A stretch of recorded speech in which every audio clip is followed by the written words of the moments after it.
Introduce, for those who are new to Seeds of Thought with us, let's give them a little brief on what do we mean by Seeds of Thought. What is our intention behind it? Tony, do you want to go for it?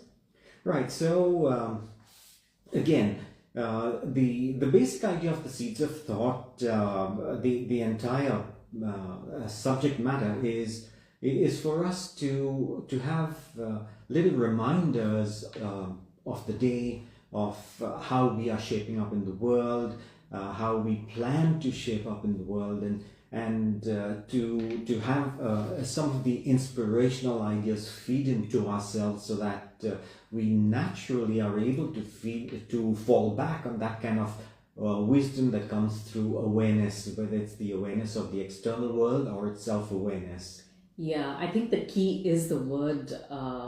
I believe that we all have the wisdom that's residing within us. And when I say seeds, or when we say seeds of thought, these are seeds that are there within each one of us, and hopefully the discussions will help us revive some of those seeds that may be lying latent, or perhaps give us an opportunity to look at something in a more unique or a different way. So we're really hoping that you will, each one of you who is there with us will share your perspective, as well as one of the things that I would like to mention here is that today's, whatever we discuss, we will create a summary and we will share a blog on the lines of what we discussed today, and whatever you share with us will be kind of added on to the written blog that we will share as a summary.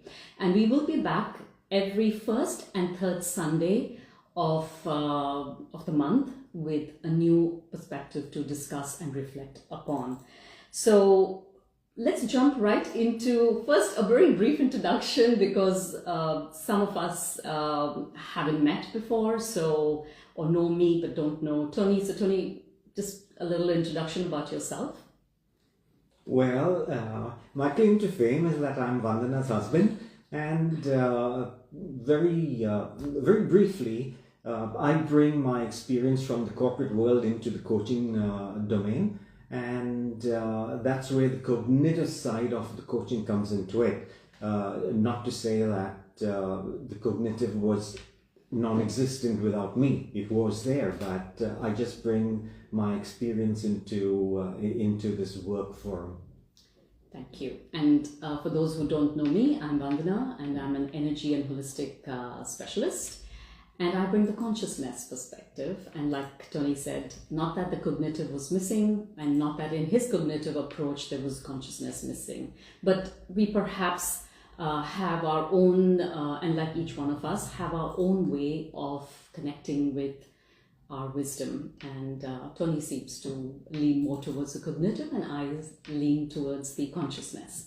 So that brings us to today's topic and the first seed that we are hoping to plant, and that is cognitive and consciousness awareness. So what do we mean by cognitive? So the cognitive is relates to everything that we think of in our external world, and how we approach our thoughts, our feelings, and our actions in the external world, as simply put as that. And the consciousness is our emotions, our experiences, our interactions, as well as our deep connection to our higher self, the benevolent, wise part of us that is existing. And I think, if I'm not mistaken, Tony, you also agree that today's seed, the cognitive and consciousness awareness, we want to draw the attention actually to the word awareness. Awareness is the key word here that I personally think is most important. And the reason why I say that is because when we have an awareness, we are able to have a better relationship and understanding of how we are processing or perceiving life. We have a better relationship with, in our personal lives, with, our family, our friends, our community, as well as the awareness about the world. And I think that's where I feel we really need to focus on today, and we would love to know what you all think. And what do you think?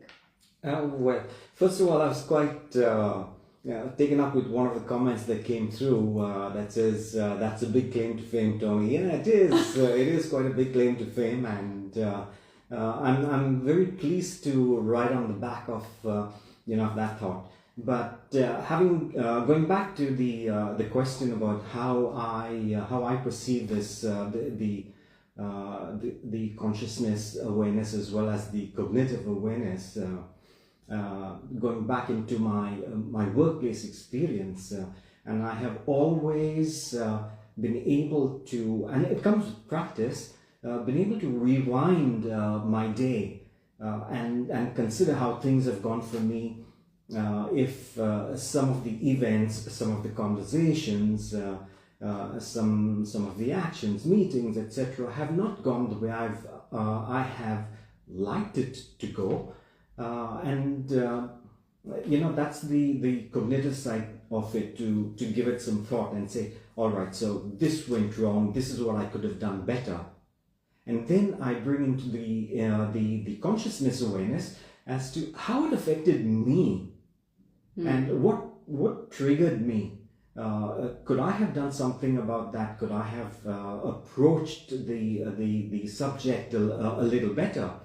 And then I start to connect the dots. And is this something that I'm facing on a constant basis? Is there something that I can do to preempt this kind of a situation?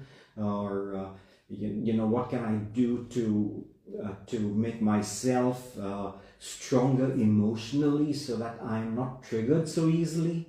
And this is how I bring my consciousness and my cognitive awareness together into a situation or into a frame of mind for myself that helps me get the best out of what I want. Okay, so from what I'm understanding, you go from an active awareness thought process of the experience and everything, and then you go into a more reflective, more personalized connection with what you experienced, and then make a shift from there for any future similar circumstances. Yeah, that's absolutely right. And I'd like to say something that we all in the course of a lifetime have heard right from our early days to our school, and from parents, from teachers, from friends, from mentors. It's think about what you're going to say, right? Think before speaking. How often have we heard that? But then the reflective side of it, which we don't connect to very often, is think about what you're thinking. Yeah. So you think about what you're about to say, but also think about what you're thinking. How is that making an impact? Also, how good are we with the listening part of it in the context of when we are interacting with somebody? Are we truly listening, or are we listening so that we know what we want to say? Or like, how do we want to respond to the situation? So I think that's when, how I feel is, if I have set my intention right at the start of the day, I've started my day more in a reflective awareness, and the reflective awareness is perhaps if I've sat down and I've decided that this is what how I want to show up in my day, then I am quite centered in myself. And when I'm centered in myself and very confident of who I am and how I want to be experiencing life, no matter what interaction I'm having, I feel like I'm less triggered, I'm less affected by what may come along, because let's face it, life does happen.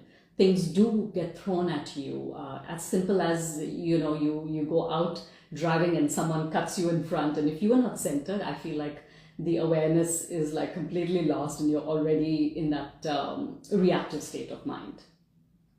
I certainly agree with that, and it's always great to have a pre-planned frame of mind, so to speak. And whenever you're going into a meeting, or you're going out with to meet with someone, there's this possibility, and especially if you're aware of it, the likelihood of a confrontation, whether it's a mild confrontational situation or not. What I tend to do, and I'm sure everyone else has their own plan and their own way of managing this kind of a frame of mind, but I tend to tell myself, all right, this is the kind of outcome that may occur, this is what I really want, and I just say to myself, soul to soul. Some of you know this, for those who don't, Vandana, you'll be able to explain that better and what it actually means in the terms of consciousness awareness.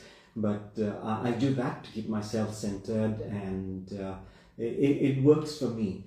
Now, I also have to say, being realistic about everything else, no matter how much you prepare consciously, cognitively, sometimes the situation is going to get the better of you, and your emotions are, not going to come out the way you'd really want it to be, and but then that's life, and with practice we do get better. Yeah, we do. And for me, if I've had such experiences, I make sure that I don't push it under the rug. I would sit with myself first, clarify as to why I had reacted in a particular way, or what the experience taught me. Where was the gap in my own understanding of myself? What I call it is in my own energy field, my own vibration, for me to kind of bring that experience in. And going back to your thought process of soul to soul, absolutely, because we each have a life going on in the background, and it does affect us, and we need to understand that when we go into our daily work or we interact with people, we're bringing that also along with us. For me, I really like to at the start of the day itself decide that yes, these are the things that add up, that are perhaps not running as smoothly in my life, but do I really want to bring it into my experience with others? And I kind of leave it behind. So I leave a part of my, if I want to call it irritants or difficulties or negative experiences, I try to resolve them within my own field, and just cleanse it so that I'm not projecting that into my experience or my interaction with others. So soul to soul is, even if it has come through, forgive myself and forgive the other person as much as I can. And sometimes I'm not able to do it instantly. I have to be honest. I have to perhaps sit back and meditate and cleanse that experience of my energy field. And that is why I personally think there has to be a discipline. We all need to have a certain sense of discipline of becoming an observer of oneself. Observe how we are showing up each day. What do you think of that? Do you feel, how do you groom your energy, Tony, at the start of the day? I call it grooming of energy. Well, I have a very specific mindset, to be honest, and my mindset is predicated on everyone's good. And I'm always going to have a good experience. But conventional wisdom also says that everyone's good until they're not good. But the fact is, I like to go with the belief that everyone's good. Everyone wants the best for themselves as well as for for the other person.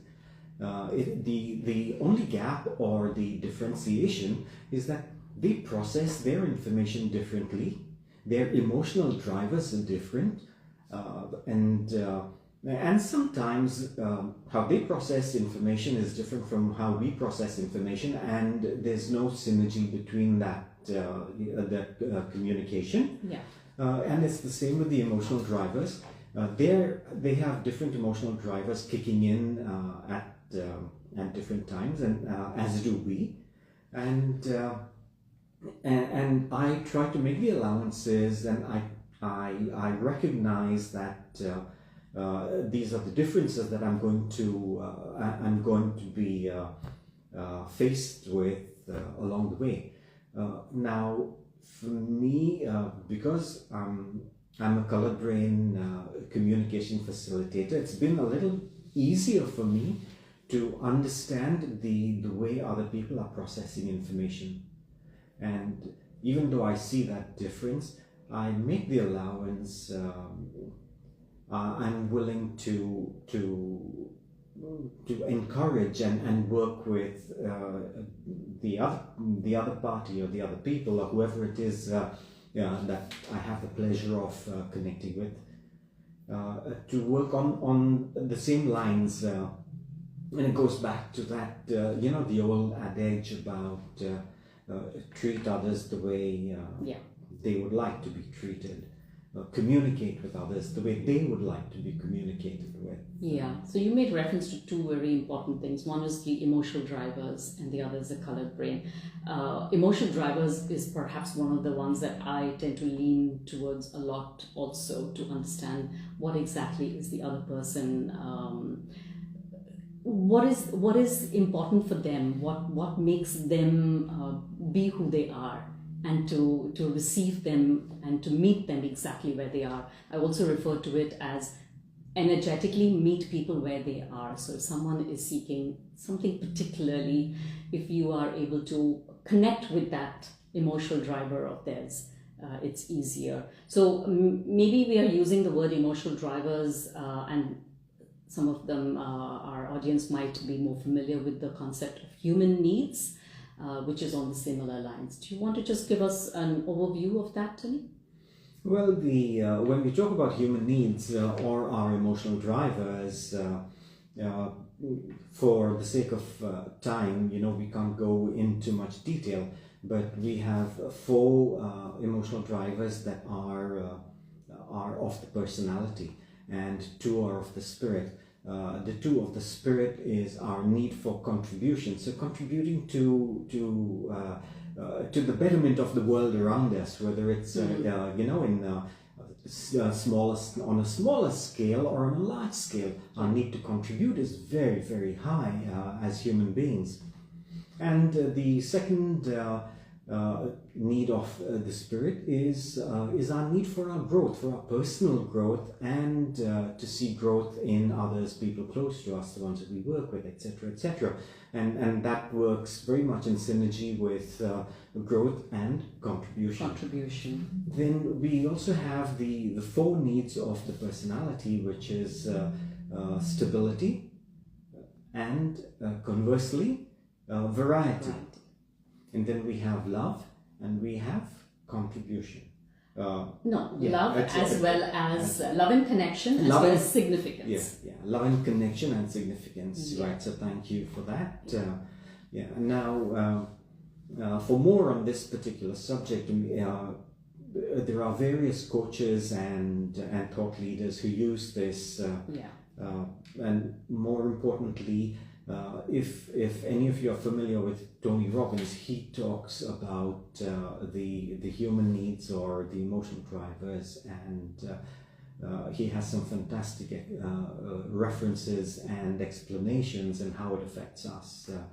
So feel free to look it up. Yeah, and we do also, and maybe perhaps later on we can talk, not on today's live, but how we bring the cognitive consciousness awareness through the emotional drivers through our workshops. So I want to take us back to a particular thought process, and that was about being the observer of ourselves. Okay, this is something that we all realize we need to have, but somehow we're not able to be disciplined about it. We're not able to create that space. Could it be, and this is, I'm throwing out the question to you, Tony, as well as to our audience, could it be it's because we don't want to provide that non-judgmental space for ourselves? We don't want to sit with the fact that perhaps today I am actually not going through a very positive emotion. I have anger running through me today, and our relationship with those kind of emotions, anger, irritability, we don't want to accept that as humans we do have those emotions. We cannot ignore them. Instead, sitting with it and observing them and meeting that emotion exactly when it is coming up, being a coach for yourself, being a mentor for yourself, being creating that space of non-judgmental energy, I think really helps you to start creating that space for someone else. What do you feel, Tony? Do you feel that is an important part? It's an extremely important part of our everyday existence, and it just goes back to to this catchphrase "Know thyself," and "Know thyself" goes back to the Temple of Apollo, from ancient Greek history. So the entire process is predicated on the acceptance of who we are, and working on who we are and accepting ourselves with all our strengths and all our weaknesses helps us to be a little more authentic in the world. And if you ask someone, what do you think is your greatest strength? Integrity is quite likely to be one of the top 3, one of the top 5 characteristics that's going to come up. And that integrity is always layered on us being able to accept who we are as people, strengths and weaknesses. And as I said right in the very beginning, our ability to assess all of this is a skill that comes with practice, comes with time. Yeah. There's nothing to be afraid of. I mean, you're doing it for yourself. Exactly, and that's how we'll end up being more available not only for ourselves but others, and perceive the world in a more non-judgmental way. How do you feel this experience of sitting, especially because I work more with individuals and not in a corporate? I'm throwing this question to you, and that is, how do you feel about the component of AI coming in, and how do you feel the balance of cognitive consciousness is going to happen or is already happening? How are people adapting to it in the corporate?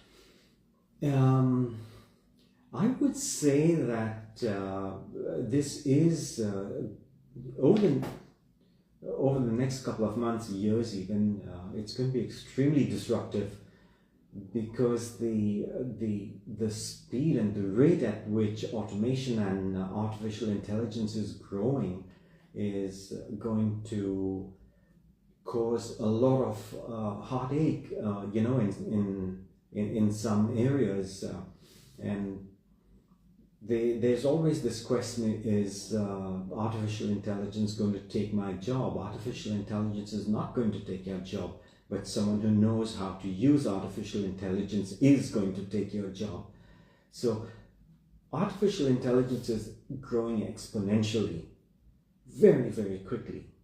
But is our human consciousness and our inner awareness, is our self-awareness growing at the same pace? Or in other words, how disciplined we are about keeping our awareness and not losing that when the automation is happening, when this is happening along. So therefore, we have to be more anchored in our self-awareness, in our discipline towards keeping that, right? Absolutely, absolutely. And we're going to have to deal with people who perhaps are not as adept at looking after someone else's emotional content. So that emotional intelligence aspect of life there's always going to be an imbalance between one person and the next, between what's happening in the industry, what's happening in the world, and how's it affecting humanity. So keeping that perception, your personal understanding of yourself and the world is important to keep when you are even using AI for fine-tuning something or whatever, right? So it's knowing how to filter what is not resonating with you in life. Yeah, and remember, this is my assessment. We're still away, from reaching that point of singularity. So right now, artificial intelligence is just making searches quicker and is doing a fantastic job of finding information and getting information.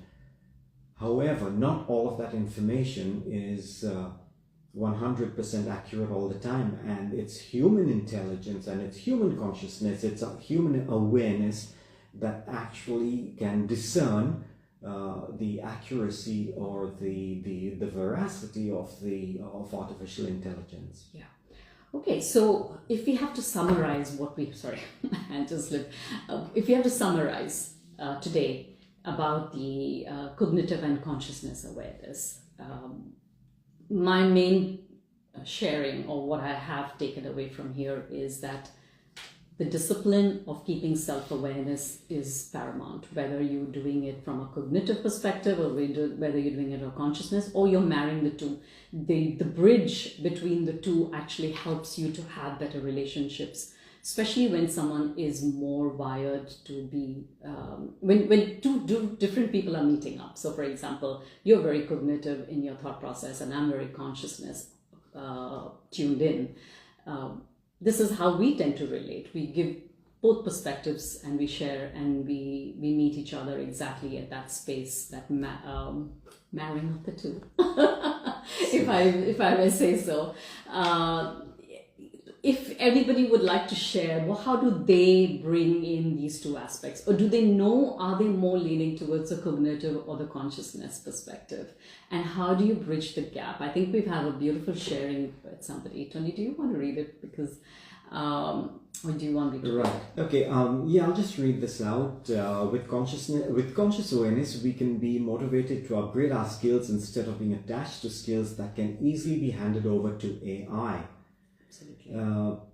It makes perfect sense, and we do know that at some level, what we do in the workplace, there are going to be areas of our profiles that are going to be handed over to artificial intelligence, and so be it. Yeah. It's up to us now to figure it out. Yeah. And I just want to say. And I want to put this into a very simple analogy. When as parents, we tend to manage our days and manage the lives and help our children to organize their days. That's all that's all cognitive. And then we sit with our kids and we teach our kids about respect and about being truthful to themselves and how to regulate and manage their own emotions. That's the consciousness side of it. So it's in us, and we use it all the time. We just don't do it consciously. So it's great if you can, bring the two together naturally without having to say, oh God, I need to think about this. Yeah, and we have someone else make a comment here. I feel I'm 50-50. And that's great because you are actually balancing those two aspects and giving equal value to both. As we said right at the start, the cognitive is our thoughts and our actions, and the consciousness is the emotion and the connection to our higher self. And if you're able to bring those two, you are actually bringing the best version of yourself to the world and to your people and to your circle of influence. As usual, everybody who knows me knows that I love the wisdom cards, and today I have the voice of knowledge, and I've been shuffling them. So Tony, do you want to pick one just as our guidance for today on what we can take away as our seed of thought in the context of what we've been discussing? I don't know if any of you can see that in the or is I'll it send a inverted? picture. Yeah. However, do you Read it out. Our emotions tell us how we are doing in our life. And there's more to the discussion of that, is if we don't like our emotional reaction, we need to clean up the lies that we believe. By following our emotions, we change our beliefs and our circumstances change. I think it's also referring to exactly what I said. We do not want to face the fact that some emotions that we call not great, lower vibrational, do exist, and we cannot lie to ourselves that it's not there. If we face it and we create that non-judgmental space for ourselves, we are then able to create a non-judgmental space for others. And that's how we have a beautiful ripple effect of having people who are cognitively and consciously aware each and every moment as possible through our lives. And at the end of the day, a lot of us are in the workplace, spending more and more time. A major part of our day is spent in the workplace, and the more we bring in the consciousness, awareness into the workplace, the better positioned we are. And I like to think of it as, when we put on our CV, works well under pressure. Works well under pressure can mean a lot of things, but when you're consciously aware of yourself and you marry that into your cognitive awareness, that's when you can truly say you work well under pressure. Yeah. So working well under pressure doesn't mean, taking whatever comes your way and just putting your head down and getting on with it, but in the back of your mind saying, man, then that's really not what it is. What it is that you feel good inside, you can manage it because you've got the skills, you've got the strength, and you're well capable of taking on the world. Yeah, well anchored. Well, on that note, if there is any question or any other wisdom that you would like to share with us, we'll keep the live going for a couple more minutes. And in the meantime, while you're sharing that with, typing that in and sharing it with us, I just want to share one more thing, and that is we will be back for the next live with a different seed, perhaps a continuation of this or something new, depending on also what interaction we receive from you. So we'll be back on the 20th of April, same time, 4:44, with our cups of tea. And a reflection and a perspective. We'll always have the perspective of cognitive consciousness. And we will also next week do a blog summarizing everything that we've discussed today. So we would really like to thank each one of you for being here today with us. And thank you for supporting and sharing your energy with us today. Yeah, so while we're waiting for any questions to come up that we can help with, that we can respond to, I just want to say something. There's this old adage that goes, everyone we meet has something to teach us. So what you share with us teaches us as well. Absolutely. And that is what life is about. We love to share with one another. And let's hope the community of Seeds of Thought builds and we are able to bring in beautiful, amazing wisdom, seeds of wisdom, of reflection and thought between each one of us. Yeah. Thank you. We've had some very nice comments, and the last couple of comments that we can read is, we're looking forward to the upcoming session. Thank you so much. That was amazing. Lots of seeds of thought, not only for one today. Again, thank you. That was interesting too. There's another one that says, that was awesome. Thank you. I know who that is. Look forward to the next ones. We look forward to it as well. Excellent perspectives. Thank you. Thank you. Take care. We appreciate everything. And yes, for the next one, please, when you see the post from us outlining the next one, please do share it with your friends, share it with with a greater community, and have your questions sent in to us. Yes, we would love that. Thank you, and bye-bye.